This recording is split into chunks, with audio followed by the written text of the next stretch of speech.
Well, the Western media has been playing a game of Twister over the past few days, trying to put itself in pretzels, trying to describe the African summit, which has just taken place in St. Petersburg, Russia. From headlines like this from NBC News, Putin searches for more friends at Africa's summit. Here's another one. Africa, beware of Putin's money. And my favorite from Time Magazine, why African leaders are staying away from Putin's Africa summit and how things have not gone as planned. So just read any Western media accounting of this, and it was a total disaster for Russia, and it was a total disaster for Africa.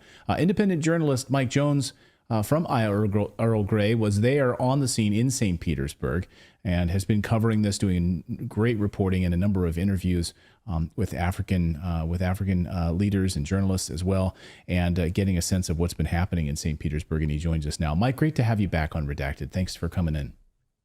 Thank you for having me. Yes, it was quite an event.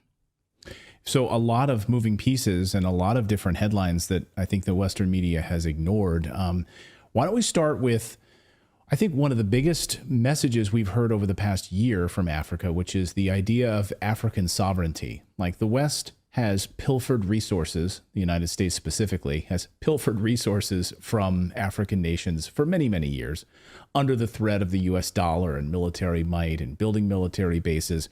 So this seemed to be a pretty big message coming out of this summit, which is you get to keep your own sovereignty. We don't want to take your sovereignty. Can you elaborate on that?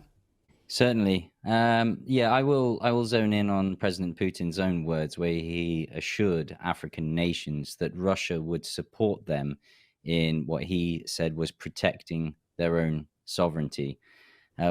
This has come in many forms. We've seen a string of coups and meddling and such activity from the US, not to mention Victoria Nuland scurrying to South Africa very recently. So we see the signs from the US there. So I think from President Putin, that was an assurance to the leaders. CBS News ran with the headline that just 17 heads of state from Africa attended the Russia-Africa summit, which was half of those that attended the previous one.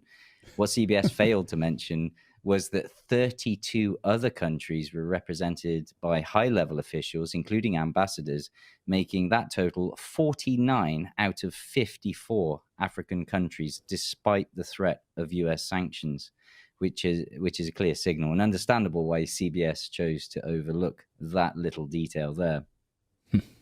It's funny how they spin this, right? But yeah, because the Western media painting this as a failure. But of course, all of these African leaders and African ambassadors in St. Petersburg for this. Someone else who was in St. Petersburg, and the Western media did pick up on this. I saw different reports about the former head of the Wagner group, Prigozhin, was in St. Petersburg as a bit of a surprise, I think, and Western media picking up saying, what's going on here is, does Putin have an adversary or an ally? What's going on in St. Petersburg with Prigozhin? What did you make of his appearance?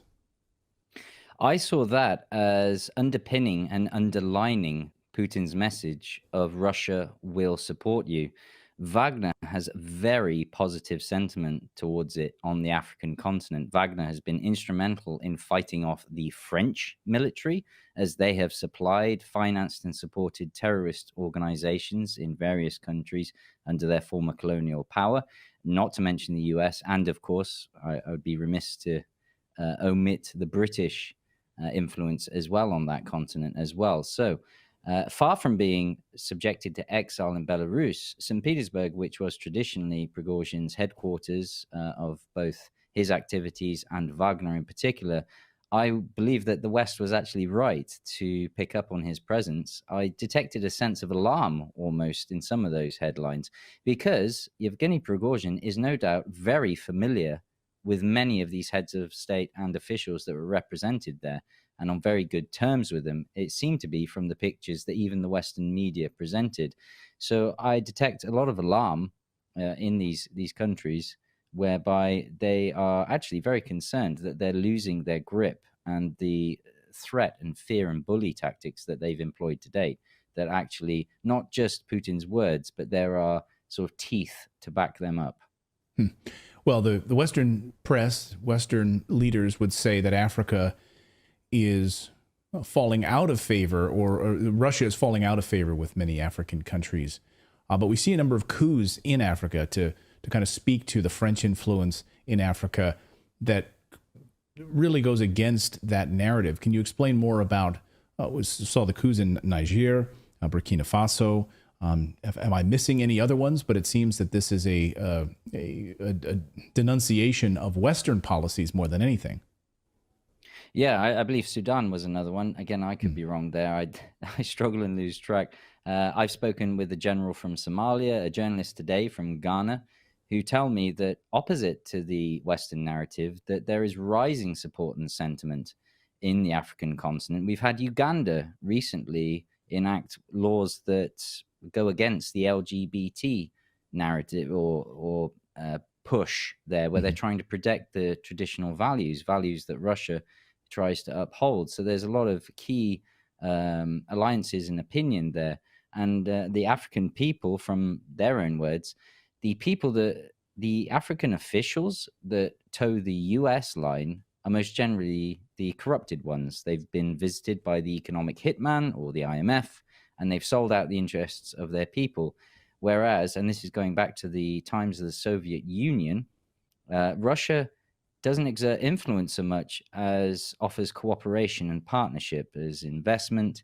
And we've seen that evidenced by Putin forgiving $23 billion of debt. I've never heard of such an action taken by the IMF, by the West, in my lifetime, for sure. Now, I could be wrong, of course, but this was pretty monumental and made the headlines most certainly in Russian media.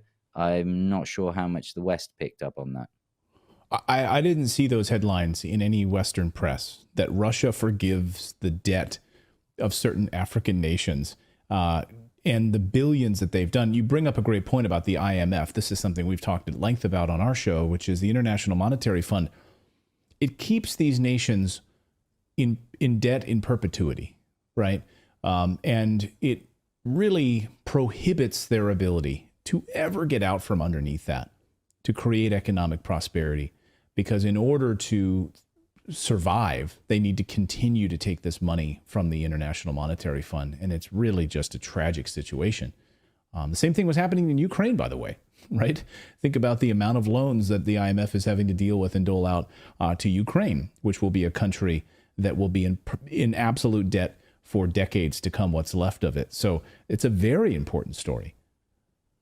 Absolutely. And you're absolutely right, both to mention the word tragic and Ukraine. It is an absolute tragedy with Ukraine. That's always been my thought, because these are not gifts. It's not charity. These are loans. These are lend-lease. How are the Ukrainian people that are left there? That's another headline where they're trying to call for Ukrainians to return home. How are they supposed to pay off this debt?